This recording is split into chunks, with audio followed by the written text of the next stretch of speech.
Hello, entre et installe-toi, bienvenue au Café du Market. Je suis Axel Kaetka, freelance en inbound marketing B2B et on est ici entre nous. Alors prends le temps d'une petite pause et débrief avec nous les méthodes de base comme les dernières tendances en marketing en compagnie des meilleurs experts du sujet. Inbound marketing, demand gen, création de contenu, branding, SEO, tout va y passer pour que tu puisses reproduire chez toi ce qui marche le mieux pour les autres. Si le podcast te plaît, n'hésite pas à le partager à tes collègues en me taguant sur LinkedIn ou en laissant 5 étoiles sur Apple Podcast ou Spotify.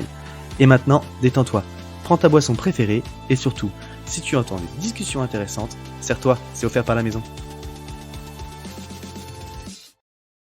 Pour ce podcast, j'ai l'honneur d'être soutenu par ma solution de marketing automation préférée, Sepleady. Si je t'en parle, c'est parce que je l'ai utilisé à titre pro et que j'en ai été pleinement satisfait. On le sait, quand on fait du marketing automation, ce qui est compliqué, c'est d'entretenir constamment des workflows de nurturing et de les mettre à jour avec nos nouveaux contenus.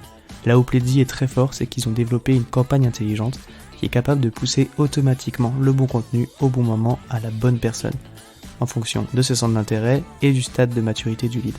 Ce qui ne gâche rien, c'est qu'ils ont une équipe au top avec un service CSM dédié qui est là pour t'aider à mener à bien ton projet. Mais assez parlé, passons à l'épisode. Bonjour à toutes et à tous et bienvenue au Café du Market. Depuis la Covid, les événements ont un peu moins la cote au sein des équipes marketing, que ce soit pour des questions de ROI ou pour certains qui ont carrément abusé des webinars. Pourtant, bien conçu, c'est toujours un super levier, que ce soit de notoriété ou de business. Et c'est pour ça qu'aujourd'hui, je suis ravi d'être avec Chloé Compera, qui est marketing lead chez Pigment et qui va pouvoir nous parler un petit peu de l'événement qu'ils ont créé. Bonjour Chloé. Salut Axel. Donc oui, je suis Chloé. Donc on est là aujourd'hui pour parler de notre FP&A Week, juste pour vous Ouais. donner un peu de contexte. Donc ça fait quand même 10 ans que j'organise des événements dans le marketing. J'ai commencé par le marketing du sport. Donc, j'ai porté pas mal de casquettes et je suis passée par plusieurs secteurs. Donc, marketing du sport, je suis passée par un leader de l'éducation et j'ai fini par passer avec une expérience chez Google, et notamment où je me suis rendu compte que j'aimais vraiment évoluer dans un environnement un peu plus innovant et qui bouge très vite avec plus de liberté, d'agilité. Donc, j'ai rejoint ma première startup en 2019, Payfit, le logiciel de Ouais. paye française, qui ouvrait alors sa filiale au UK. Donc, il y avait vraiment tout à faire. Puis en 2022, je suis rentrée en France, donc j'ai rejoint Pigment. Et alors là, on était une petite start-up. On offre un logiciel de planification financière. J'étais la deuxième employée au market, donc il y avait vraiment tout à construire. Et ce qui m'a plu dans le rôle encore, c'était on était sur un marché international avec un produit vraiment très scalable, à fort potentiel. Et comme je disais, il y avait vraiment tout à construire en marketing. Donc, j'ai vraiment touché à tous les aspects et tous les canaux, donc du paid à l'organique, en passant par les relations presse, les emails, le partner marketing, et bien sûr toute la partie événementielle. Donc, que ce soit événements physiques ou virtuels, et cela pour tous nos marchés. Donc, c'est de ça qu'on va parler aujourd'hui. Ouais, carrément, c'est ça. C'est ce que tu dis. Au final, quand tu es dans les premiers employés market d'une boîte comme ça, tu touches un peu à tout. C'est ce qui est super stimulant aussi au début de pouvoir participer comme ça, toucher un petit peu à tous les sujets, quoi. Euh, donc tu l'as dit rapidement en intro. Aujourd'hui, on va parler de la FP&A Week que vous venez d'organiser pour la deuxième fois. Donc, on va rentrer justement un petit peu dans le détail, mais juste avant de rentrer un peu plus dans le concret, est-ce que tu peux nous expliquer le concept de l'événement et pourquoi l'avoir créé? À quels enjeux ça répondait? Oui.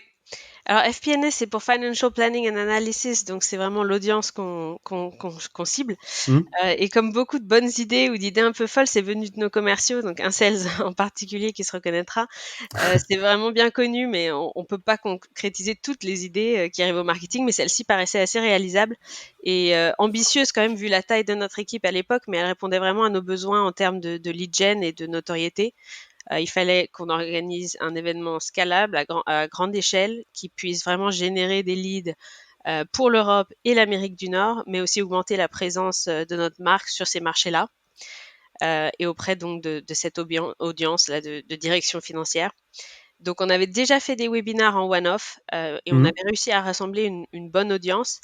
Et on s'est dit que c'était possible de rendre ça sur une semaine. Donc, la FP&A Week, c'est 10 webinars. Sur la seconde édition, on en a même fait 12 et 3 événements physiques.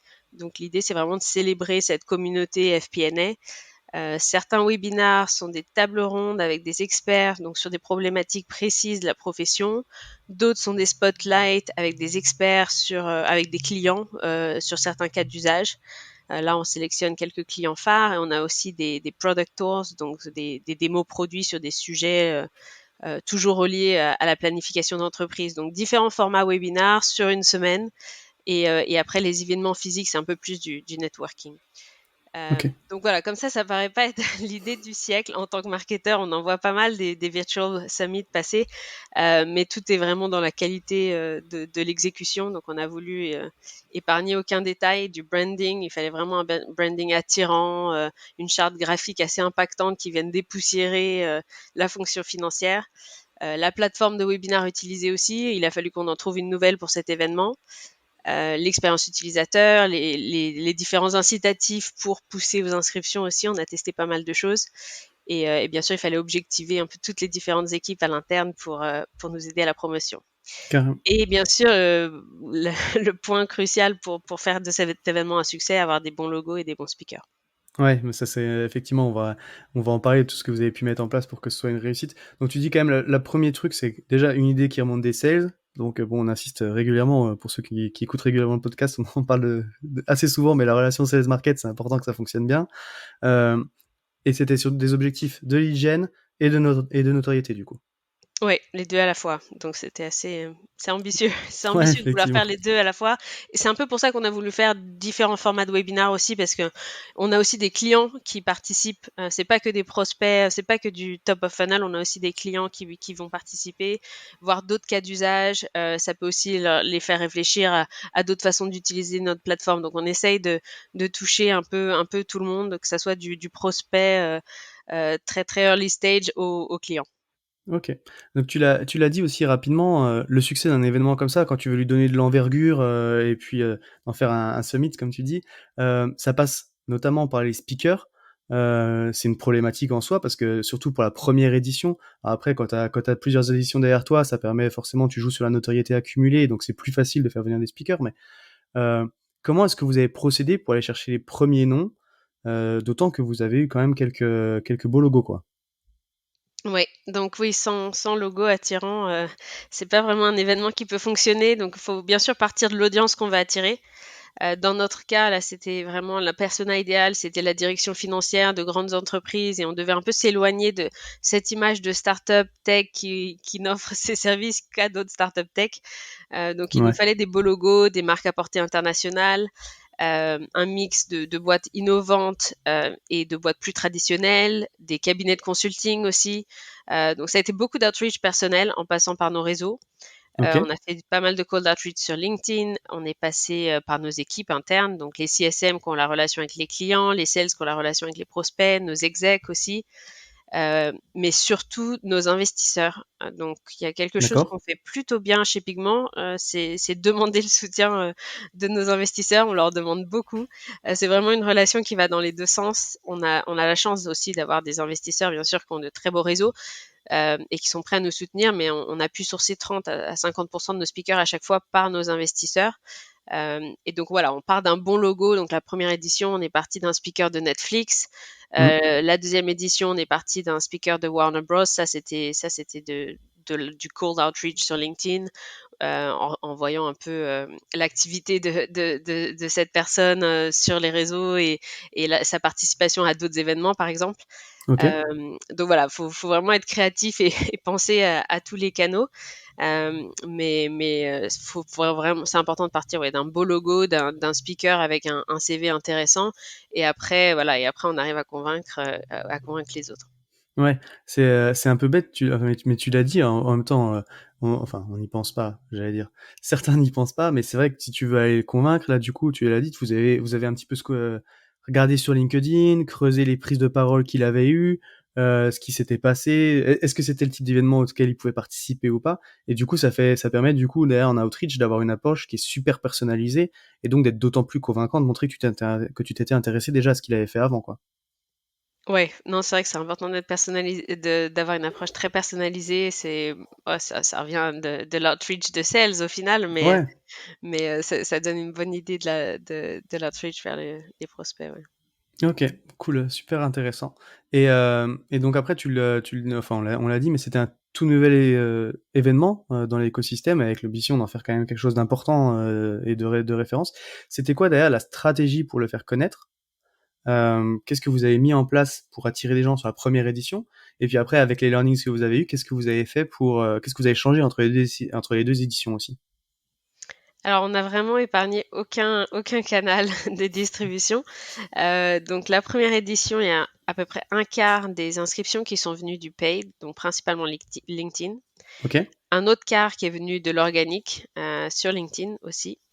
Et notamment, ce qui a très bien marché, ça a été des automatisations pardon, d'invitations par notre équipe Growth. Donc Ok. là, shout out à Edouard et Diego dans notre équipe qui ont fait un travail vraiment fabuleux.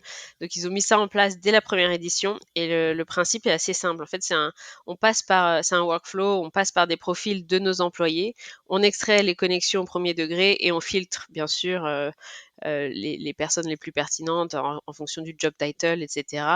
Mhm. Et ensuite, on envoie des invitations vers un un événement LinkedIn. Ok. Donc ça peut aller jusqu'à 100 invitations par jour par profil. Donc ça étalé sur 2 à 3 semaines, ça commence à faire un volume intéressant. Donc on a eu beaucoup d'inscrits, quelques centaines d'inscrits par ce moyen-là qui coûte pas grand-chose.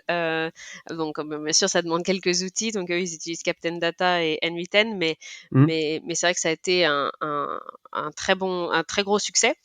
Ok. Ensuite, il y a 20% des inscrits qui sont venus par email, donc beaucoup d'emailing à toutes nos bases, des bannières sur notre site, partout, enfin même sur notre plateforme, notre communauté client, dans notre produit. Comme je disais aussi, des incitatifs pour que tout le monde poste sur LinkedIn. Objectiver les différentes équipes, ça a été important aussi, donc les CSM, les sales, les équipes partnership aussi. Donc voilà, il y a eu pas mal de programmes d'employee advocacy en place, de compétitions en place pour vraiment chercher à mobiliser les équipes. Mhm. La promotion par les speakers aussi. Donc ça, bon, c'est pas ce qui a le plus d'impact, mais c'est toujours quand les speakers sont prêts à poster, faut pas hésiter à leur demander. On a fait aussi appel à des influenceurs. Ok. Donc, il y a un influenceur en particulier qui avait fait un webinar sous format masterclass. Donc là, on lui a aussi demandé de partager ça dans sa newsletter. Donc, ça a ramené pas mal d'inscrits. Et puis après, de l'outreach, comme je disais, dans tous les sens. Hein. Influenceurs, des posts dans des communautés, nos investisseurs. Faut vraiment tout balayer et penser à tout le monde. Donc, sur la première édition, on avait 2500 inscrits. On a réussi à avoir 1500 participants en live. Donc, très Ouais. fort taux de participation. Puis, on était content parce que c'était 60% de nouveaux leads. Donc là c'était grâce quand même au paid. Sur la deuxième édition, on a voulu donc beaucoup plus investir dans le paid. Et on avait prévu de doubler le budget, sauf que ça a mis vraiment du temps à décoller. Donc plusieurs, je pense, explications. Bon, déjà, on a commencé la promotion au mois d'août, qui n'était pas idéal en Mhm. termes de saisonnalité en Europe. Mais aussi, ouais, je ne sais pas si c'était les changements d'algorithme de LinkedIn pendant l'été ou juste la cible, l'audience qui était trop restreinte, trop ciblée, mais on a vraiment eu du mal à décoller sur LinkedIn. Enfin, les volumes étaient assez bas et le coût assez élevé par rapport Mhm. à la première édition. Donc là, il a fallu décider de shifter un peu du budget vers d'autres canaux. Donc ça, et puis ça a aussi demandé pas mal d'itérations en termes de créa, de description. Enfin, on a quand même changé nos ads plusieurs fois. Chaque semaine, on revoyait la performance. Ouais. Et bien sûr, bon, il y a eu d'autres canaux d'utiliser, hein, Google Ads, du Twitter, Quora, Reddit. Enfin, on a fait de la publicité vraiment partout, mais le plus gros du volume, ça reste quand même souvent LinkedIn. On a sponsorisé, du coup, on a shifté une partie de ce budget et on a sponsorisé des bannières sur des publications un peu plus spécialisées. On a sponsorisé des newsletters. Et voilà. Et donc ça a été un changement qu'il a fallu un peu effectuer. On a encore demandé, bien sûr, à tout le monde de poster. Et on a fait un peu plus de sales enablement cette fois-ci avec des templates pour les sales, des emails vraiment prêts à être envoyés pour faire la promotion de webinars en particulier. Mhm. On est passé par des partenaires aussi. Et voilà, il y a eu quelques petits changements qu'il a fallu faire. Euh, mais bref, on est passé par tous les canaux sur cette seconde édition, mais le volume espéré sur le paid était pas encore là. Ok, Donc on a testé deux autres choses, le direct mail. Donc là, on s'est dit, on a une plateforme de gifting. Donc ok, on a envoyé, on a lancé deux campagnes. Une campagne qui était vraiment de l'awareness, de la notoriété, faire parler de la FP&A Week. Donc on envoyait un petit pack et on poussait les gens à s'inscrire. Donc là, on avait identifié des prospects assez VIP qui allaient recevoir ce pack-là. Et on les poussait à s'inscrire. Et une deuxième campagne où là, c'était vraiment pour améliorer le taux de participation.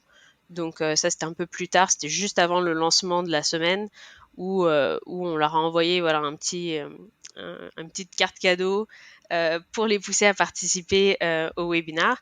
On a fait une campagne de parrainage par email aussi. Donc ok, on a utilisé comme outil Viral Loop pour ça.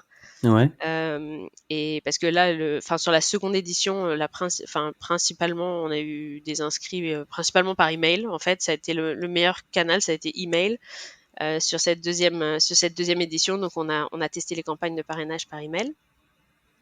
Donc vraiment, on a laissé, on a laissé aucun canal. On a ouais, vraiment voulu tout tester. On a fait pas mal de changements d'un point de vue expérience utilisateur aussi. Donc la landing page qu'on a complètement refaite par rapport à la première édition. On voulait vraiment améliorer le flow d'inscription, l'expérience. On voulait avoir plus de granularité, que les gens s'inscrivent pas sur toute la semaine et qu'ensuite ils se pointent le premier jour et qu'on les retrouve pas sur les jours suivants. mhm, Donc pour avoir cette granularité par session, il a fallu qu'on change tout notre flow d'inscription et notre page pour ça. On pouvait plus utiliser la plateforme de webinar qu'on avait sélectionné au départ pour la landing page. d'accord, Donc, on a créé notre propre page, notre propre formulaire d'inscription. Et on demandait aux inscrits de choisir les webinars ou les sessions qui les mhm, intéressaient. Et ça nous a permis ensuite d'envoyer des invites calendrier par session plutôt qu'un bloqueur pour toute la semaine. ok, Donc ça nous a vraiment permis voilà, de s'assurer que les gens se rappellent qu'ils ont ce webinar-là à telle heure. C'est pas des webinars très longs, on en a de 30 minutes, 40 minutes, 45 minutes. Mais voilà, d'avoir ce bloqueur dans leur calendrier, ça aide quand même à la participation. Donc vraiment, on cherchait à avoir plus de granularité sur cette deuxième édition. Donc c'est pour ça qu'on a un peu changé l'expérience utilisateur. Et voilà. Et là encore, la clé, ça a été d'avoir un branding très très impactant. On a gardé le logo FP&A Week, mais on a retravaillé toute l'identité graphique parce qu'on a changé de thème sur cette deuxième édition. Et là encore, on voulait vraiment quelque chose de très attirant qui dépoussière la fonction financière et qui attire parce que surtout avec l'investissement qu'on faisait en paid, il fallait aussi des ads ouais. assez attirantes. Ok, super. Ouais, écoute, t'as dit beaucoup de choses qui sont intéressantes. Déjà, le fait de mobiliser les différents canaux. Moi, il y a des trucs que j'aime bien aussi dans ce que tu dis par rapport au fait de mobiliser les speakers, l'employee advocacy sur la communication. Pour ça, vous avez préparé des kits. Enfin, comment vous avez essayé de parce que c'est difficile toujours à mobiliser ce genre de levier-là, parce que bon, tu demandes un effort aux gens, donc faut leur faciliter le travail. Comment est-ce que vous avez fait ça pour justement les inciter à communiquer, quoi? Donc ça, c'est quelque chose c'est un programme qu'on a toujours en place. On n'a pas encore investi dans un outil, mais on a une channel Slack. On cherche vraiment à mobiliser tous nos employés.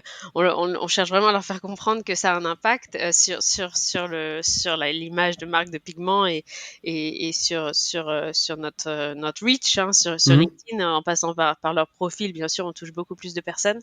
Donc, on a toujours on a une channel Slack, par exemple, avec ce programme d'employee advocacy.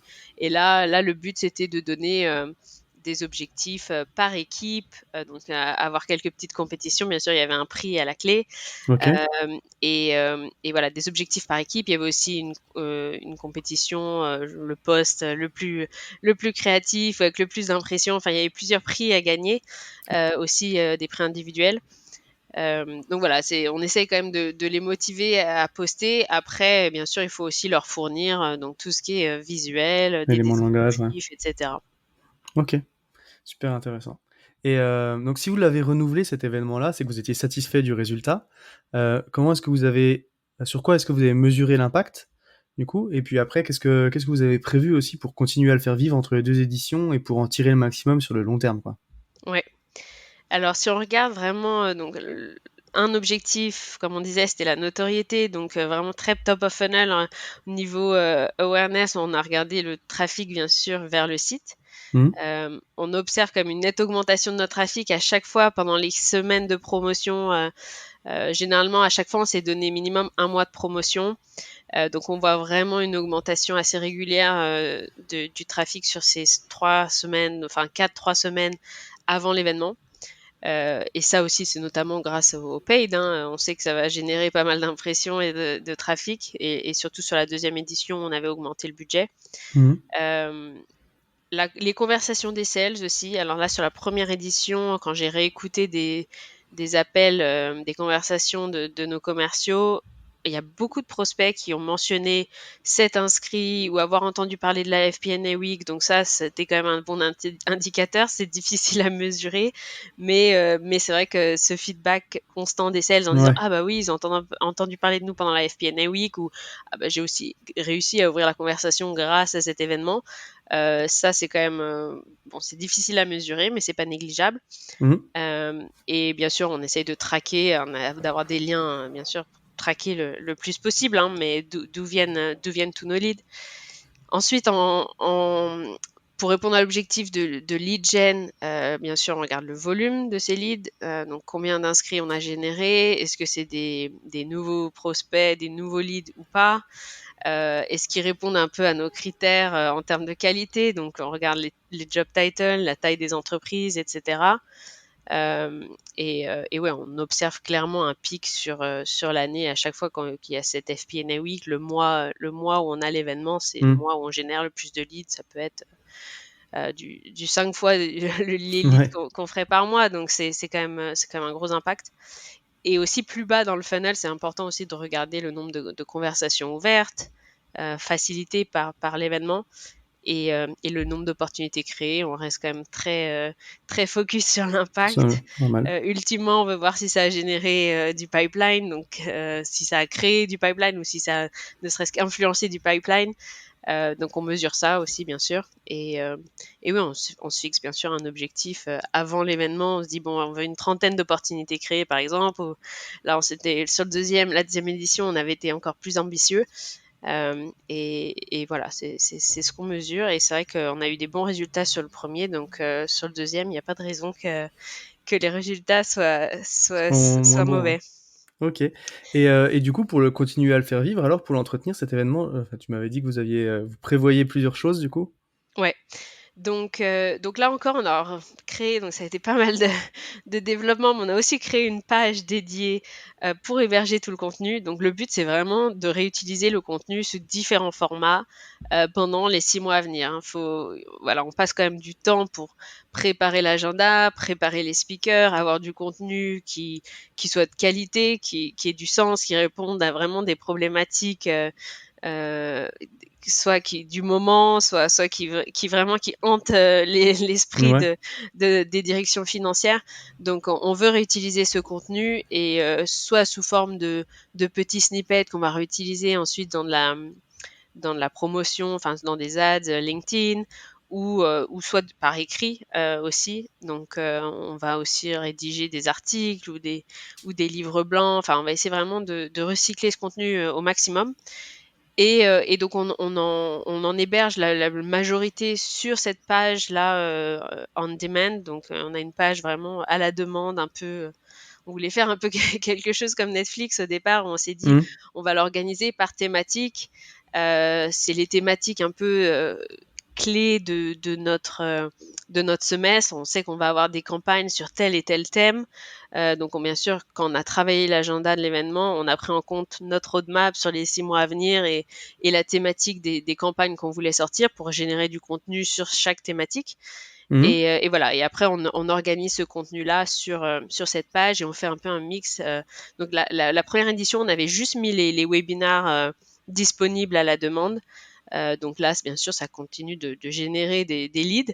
Et Mhm. sur cette seconde édition, on s'est dit on va faire un mix match de webinars, d'enregistrements et aussi de contenu téléchargeable.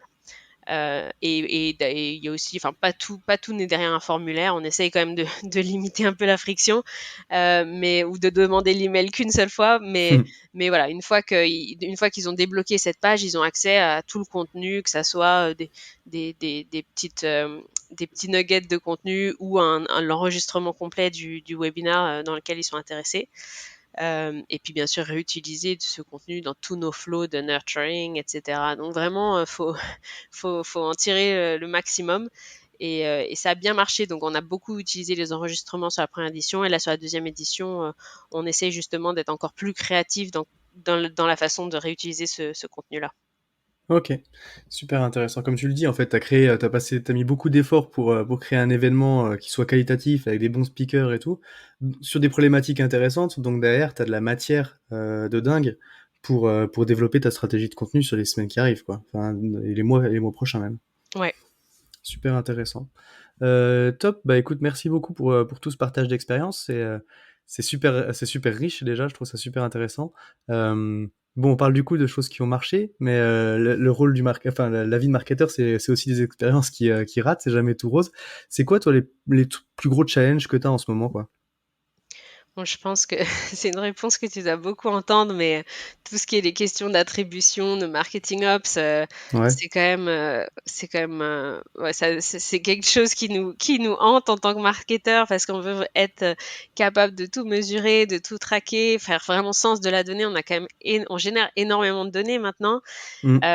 Et on veut s'assurer que voilà, on ait une bonne image de tout notre funnel, une bonne gestion de nos leads, un bon scoring. On veut que les sales puissent follow-up le plus rapidement possible avec les meilleurs leads, etc. Donc c'est beaucoup de questions qu'on se pose tous les jours, et c'est vraiment des itérations, des choses qu'on améliore tous les jours.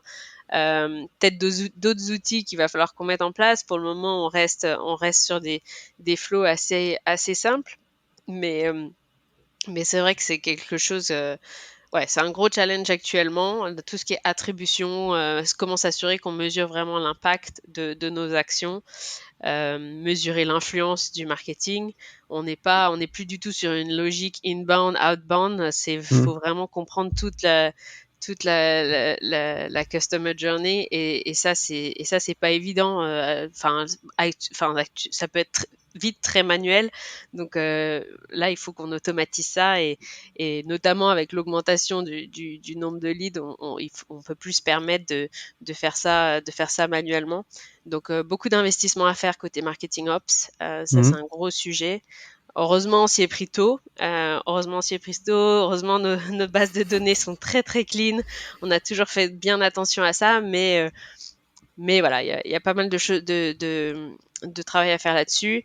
Et comme on en parlait un peu plus tôt aussi, je pense un gros challenge de toutes les équipes marketing, c'est aussi maintenir cette collaboration vraiment très étroite avec nos commerciaux. Euh, Comment rendre voilà, le travail entre nous vraiment plus productif, et pas créer des silos. C'est quand même important de garder cette communication. Ils ont des super feedbacks pour nous, des idées, très bonnes idées aussi, comme on l'a vu Ouais. avec cet événement, et vice-versa. Et de notre côté, comment on communique vraiment clairement et succinctement euh, sur nos campagnes en cours, parce que là, en tout cas, nous, on arrive à un stade où on a beaucoup d'activités marketing. L'équipe a fait x4 en 2 ans. Ouais. Et c'est vrai qu'il y a énormément de choses qui se passent, et parfois c'est juste trop d'informations pour les sales. Donc, comment faire sens De la donnée, de ouais. toutes ces campagnes, et aussi de la donnée pour eux, parce que ça fait Ouais, beaucoup de signaux à prendre en compte. c'est clair. Top. Écoute, si tu devais résumer, retenir un conseil, en tout cas de ton expérience pour quelqu'un une boîte qui voudrait se lancer sur ce sujet-là et essayer de créer ce type d'événement, c'est qu'est-ce que tu mettrais en avant? Je pense qu'il faut pas avoir peur de se lancer. Honnêtement, on est parti vraiment tête baissée, parce que moi, je me suis dit, oh, bah, il y a nos copains de chez Spendesk qui ont un CFO Connect qui marche super bien. Si je lance la FP&A Week à côté, ça va pas du tout marcher. Et si j'avais pensé ça dès le début, je me serais jamais lancée. Et aussi, si j'avais vu la taille de l'équipe, enfin, c'était clairement trop ambitieux vu la taille de notre équipe quand on l'a lancé. Mais Mhm. bon, on a foncé un peu tête baissée, et c'est vrai que bon, on avait quand même une idée très précise de la cible, qui était quand même légèrement, enfin assez, un peu différente de celle d'un summit comme CFO Connect. Donc on avait une bonne idée de la cible, on avait une bonne idée du contenu et de ce qu'on voulait réaliser. Après voilà, tout est dans la qualité de l'exécution. C'est vrai qu'il faut pas avoir peur de travailler de travailler beaucoup parce que c'était ouais, c'était pas mal d'heures de travail et quelques soirées, pas des nuits blanches, Un mais peu ça a été longue, des ouais. soirées parfois où voilà, quand il fallait tout mettre en place et s'assurer que la page était prête. Après, on a peut-être été trop ambitieux parce qu'on voulait justement une page qui soit parfaite, mais voilà, on voulait rien laisser au hasard et on s'en est donné les moyens, mais faut pas avoir peur de se lancer. Et puis l'investissement, honnêtement, sur la première édition, l'investissement était vraiment minime, donc au pire, on n'aurait pas eu pas eu beaucoup de monde, mais c'était pas un gros investissement à part le temps qu'on y a investi et bien sûr les speakers, mais on voulait pas brûler toutes nos cartouches. Mais c'est vrai que bon, sur la deuxième édition, on a mis plus, vu qu'on savait que ça marchait, là on a mis plus de budget, que ce soit avec le pay, le direct mail, on avait vraiment un budget pour. La première édition, ça reste quand même quelque chose d'assez Un assez test, low quoi. cost, donc c'est pas non plus un gros risque, quoi.